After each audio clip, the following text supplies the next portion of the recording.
Today we're gonna make an air fryer frittata, and the first thing you're gonna do is take about 4 to 6 eggs and whisk them. So you can also do this recipe without whisked eggs, and you'll have like the runny yolks, but I kind of like it when it just becomes one solid, almost pizza.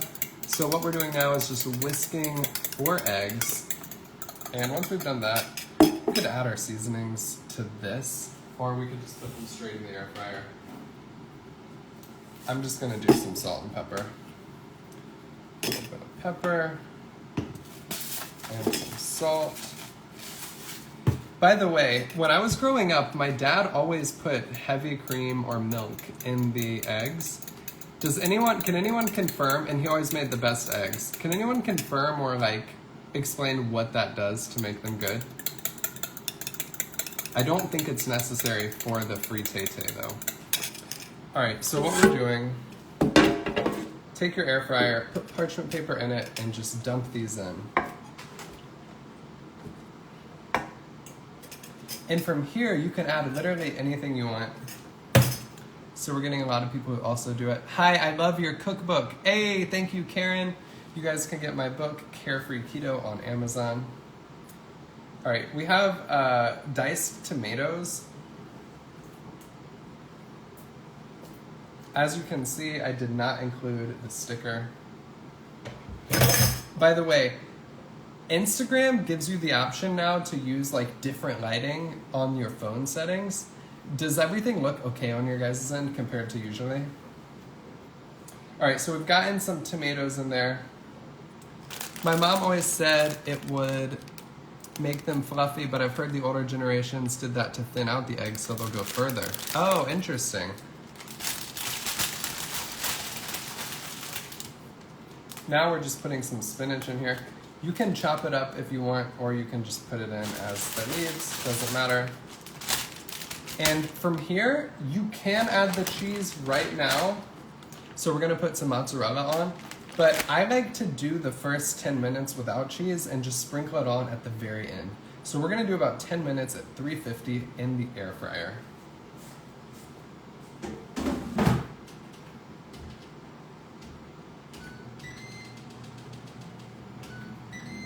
And whenever I'm live, time seems to pass really quick. So I set the timer so that I don't forget.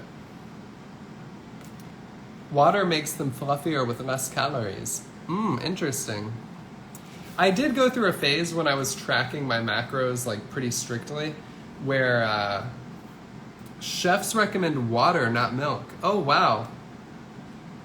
Okay, so I'm getting good feedback on the video quality. Thank you guys. I'm trying to remember. Oh, so when I was tracking my macros pretty religiously and I was struggling to stay within my calorie limit, one thing that really made life easier was I would do my normal breakfast of, at the time, maybe 5 eggs or 4 eggs, but I would just do 2 regular eggs, and then I would add, the rest would be egg whites. And the yolk is the healthiest part, but when you're tracking calories, sometimes it can be helpful to do that. So that's a little trick. Where can we get your book? Jennifer, you can get my book on Amazon and just type in Carefree Keto. It will show up.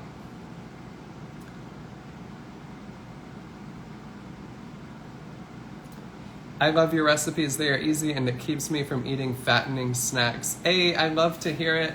And that makes me think of one thing, though, that I've been thinking about a lot. So, healthy recipes and healthy food in general isn't necessarily not fattening. And junk food isn't necessarily fattening. Because even if you, are getting plenty of protein and your, your macro.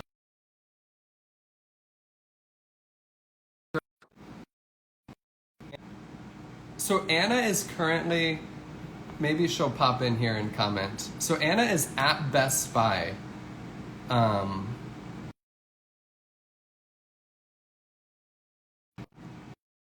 Can't Best Buy and she's called me twice now. She's trying to exchange my AirPods because they're broken. So I hope she gets the idea that I declined her twice, that I'm on here, and she'll go on here and ask me what she needs to. So, let's see. All right, I was just talking about you, Anna. What do you need? So I have this issue where my AirPods go in and out. So sometimes, most of the time they work, but every now and then I'll put it in and only one ear gives me audio. So I have to put it back in. And once it happens once, it starts to happen more and more. It's happened with like all of my older AirPods. So she's at Best Buy because we have like Apple Care or whatever, trying to figure out if they can fix them. So now I'm just waiting to see what she needs from me.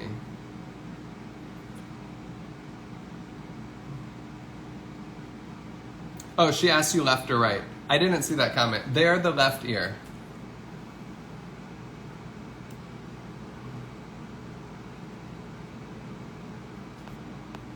I wonder why that comment didn't show up. Maybe it doesn't show all of the comments now. So yeah, it's the left ear that doesn't work. All right, these free Tay-Tays have 6 minutes. Oh, I guess that was all she needed. Okay, so I can get back to what I was talking about. So fattening food, right?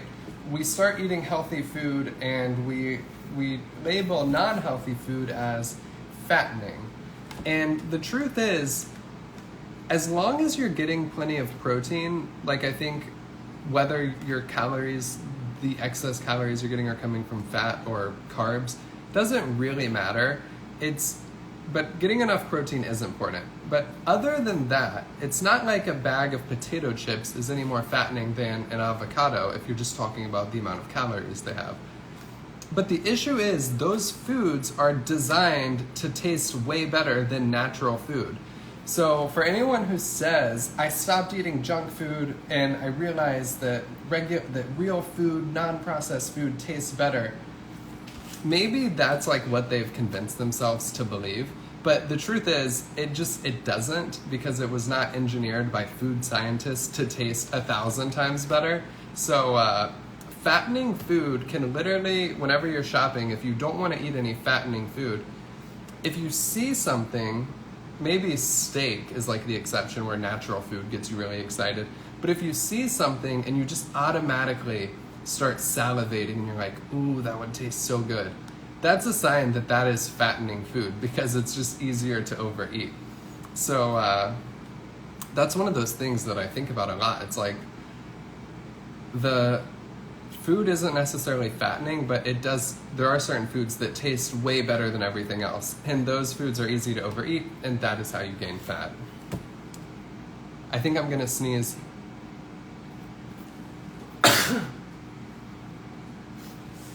Sorry about that. So I put your book on my list for my hubby to get me for my birthday or Christmas.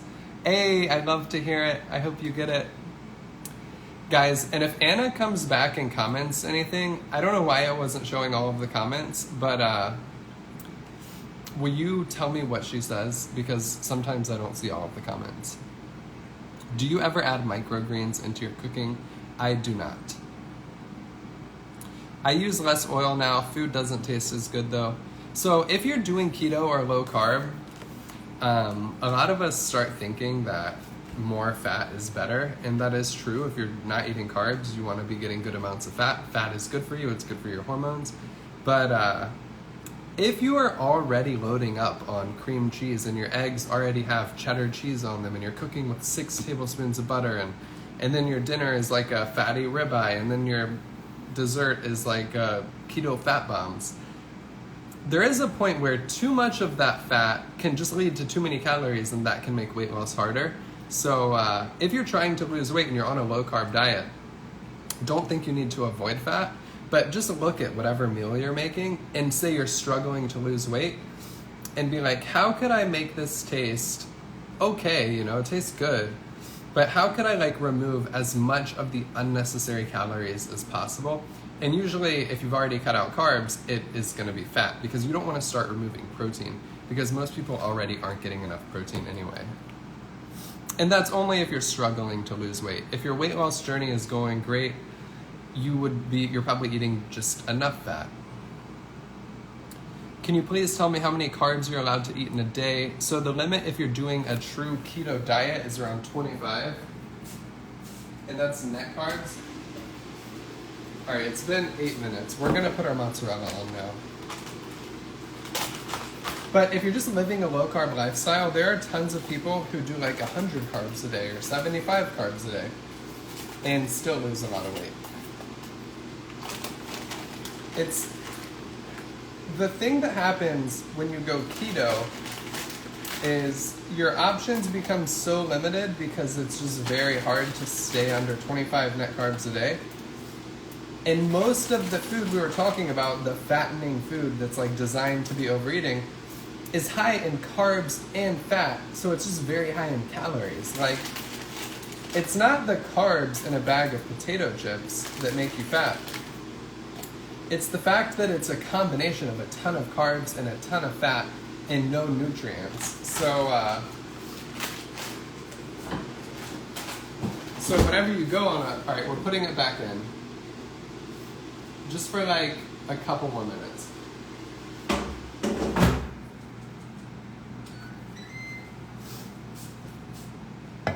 But so people who go on a low carb diet and they eat 100 carbs, even that kind of builds in a limitation on your ability to sit there and mindlessly snack on junk food. Because a bag of potato chips, even if your limit is 100, it's going to be pretty hard to eat that whole bag without going over your carbs for the day.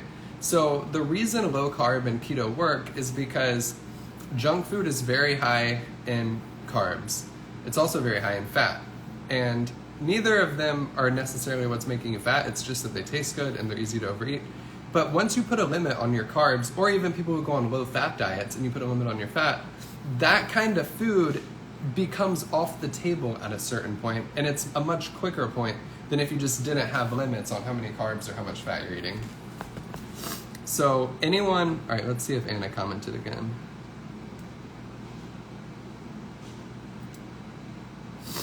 Name of the book, please. My book is called Carefree Keto. I do totally keto. If you're just doing straight up keto, your net carb limit would be 25. And how many calories? So your calories are going to vary wildly. Mine could be 3,100 if I'm really active. Could be 2,700 if I don't work out.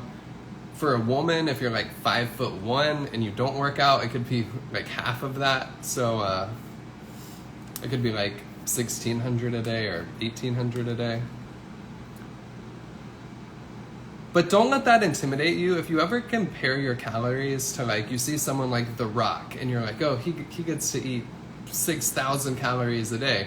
Yeah, but he has so much muscle on his body that his body craves that much food. Like, if you have a ton of muscle on your body, the reason your calorie limit goes up is because you need that many calories just to exist and maintain that body. So your cravings are going to be similar. Like,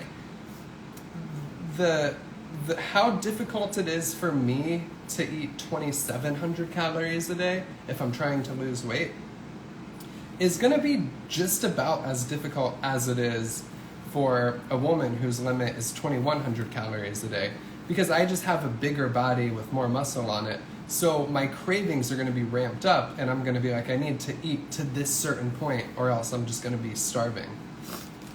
And the only time that rule is kind of like void, where you wouldn't factor it in, is when we talk about junk food, you know? Because if you put a bag of chips in front of me and I eat 2 or 3 of them, it doesn't matter how much muscle or how big my body is. My brain is just like, I want more, I want more. I have a sweet tooth keto dessert ideas. I just posted one a couple weeks ago. It's like an easy cheesecake recipe. My book has a bunch of them. If you go to the store, you can get certain keto desserts. Although you want to be careful, like keto cookies and bars. All right, let's take this out. So keto cookies and bars taste really good, and I eat a lot of them. I promote a lot of them. I think they can make your keto journey a lot easier.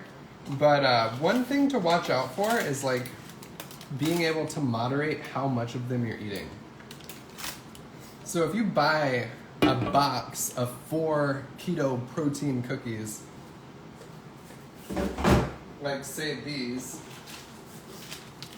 each one of these is like 250 calories. So if you buy a 4-pack of that and you're like, oh, I ate this keto cookie, it tasted pretty good, and you're used to baking cookies and eating 4 of them, you probably don't want to eat 4 of those cookies because that's like half of the calories you can eat in a day.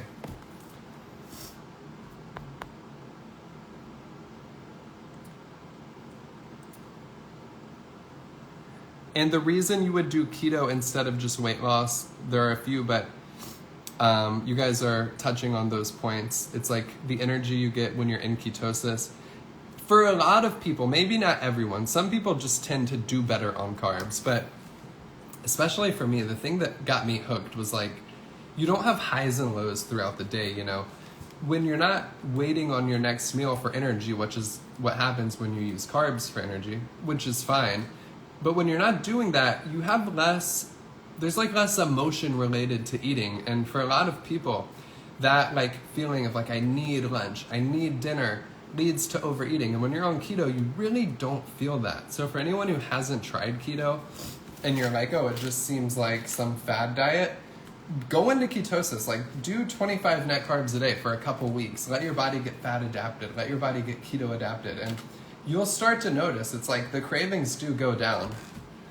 Because when I was tracking calories on keto, I never was worried about how many calories I had left for the day. But when I was doing it on like a higher carb approach, because I was thinking I could use carbs to fuel my workouts to build more muscle, which didn't really make that big of a difference. It was just an experiment I did. But when I was eating higher carbs, and some mornings I would like have oatmeal and stuff, the cravings were so much more intense. And I always was at the end of the day with like 400 calories left, and I was still really hungry, and I wanted to eat 1,000 calories. But when I was on keto, I had none of that. Okay, so this is our free Tay-Tay. And I'm gonna set this one aside because I already made one before we started, and I put it on a plate and cut it into 4 pieces already. This is super easy and so good. I'm only gonna eat one of these.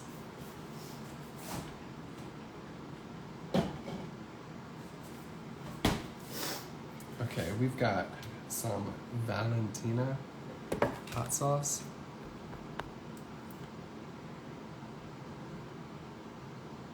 Looks like a giant coffee maker filter. Yeah, those air fryer liners are a total game changer. All right, so this is what you get. I'm actually gonna meal. The reason I made another one of this, Sophia does like eggs, and every morning we make eggs for Sophia, but I think if we put these in Ziploc bags, it'll be so much easier for Sophia to eat for breakfast, and also just for us. I'll probably give this one to me and Anna, and then that one to Sophia. Because this one has more eggs, so it's a little thicker. All right, here we go.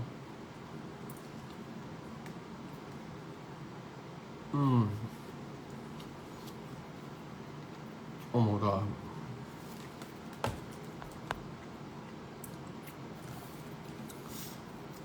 Oh my gosh.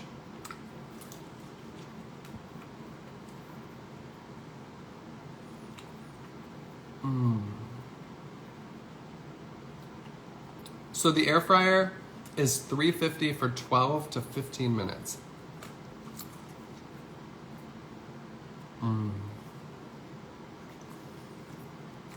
Yeah, Brittany, this is great for meal prep. Yes, I'm gonna post the recipe in the caption in about 5 minutes when I get this posted.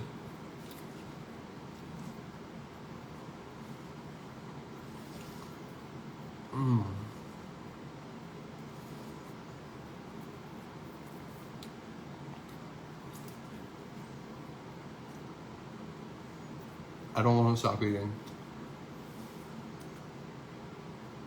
I put it in just the air fryer basket. You don't want to try this without a liner though, because it'll just sink through your tray.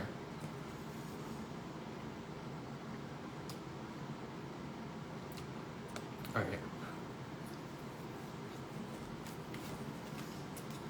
So good.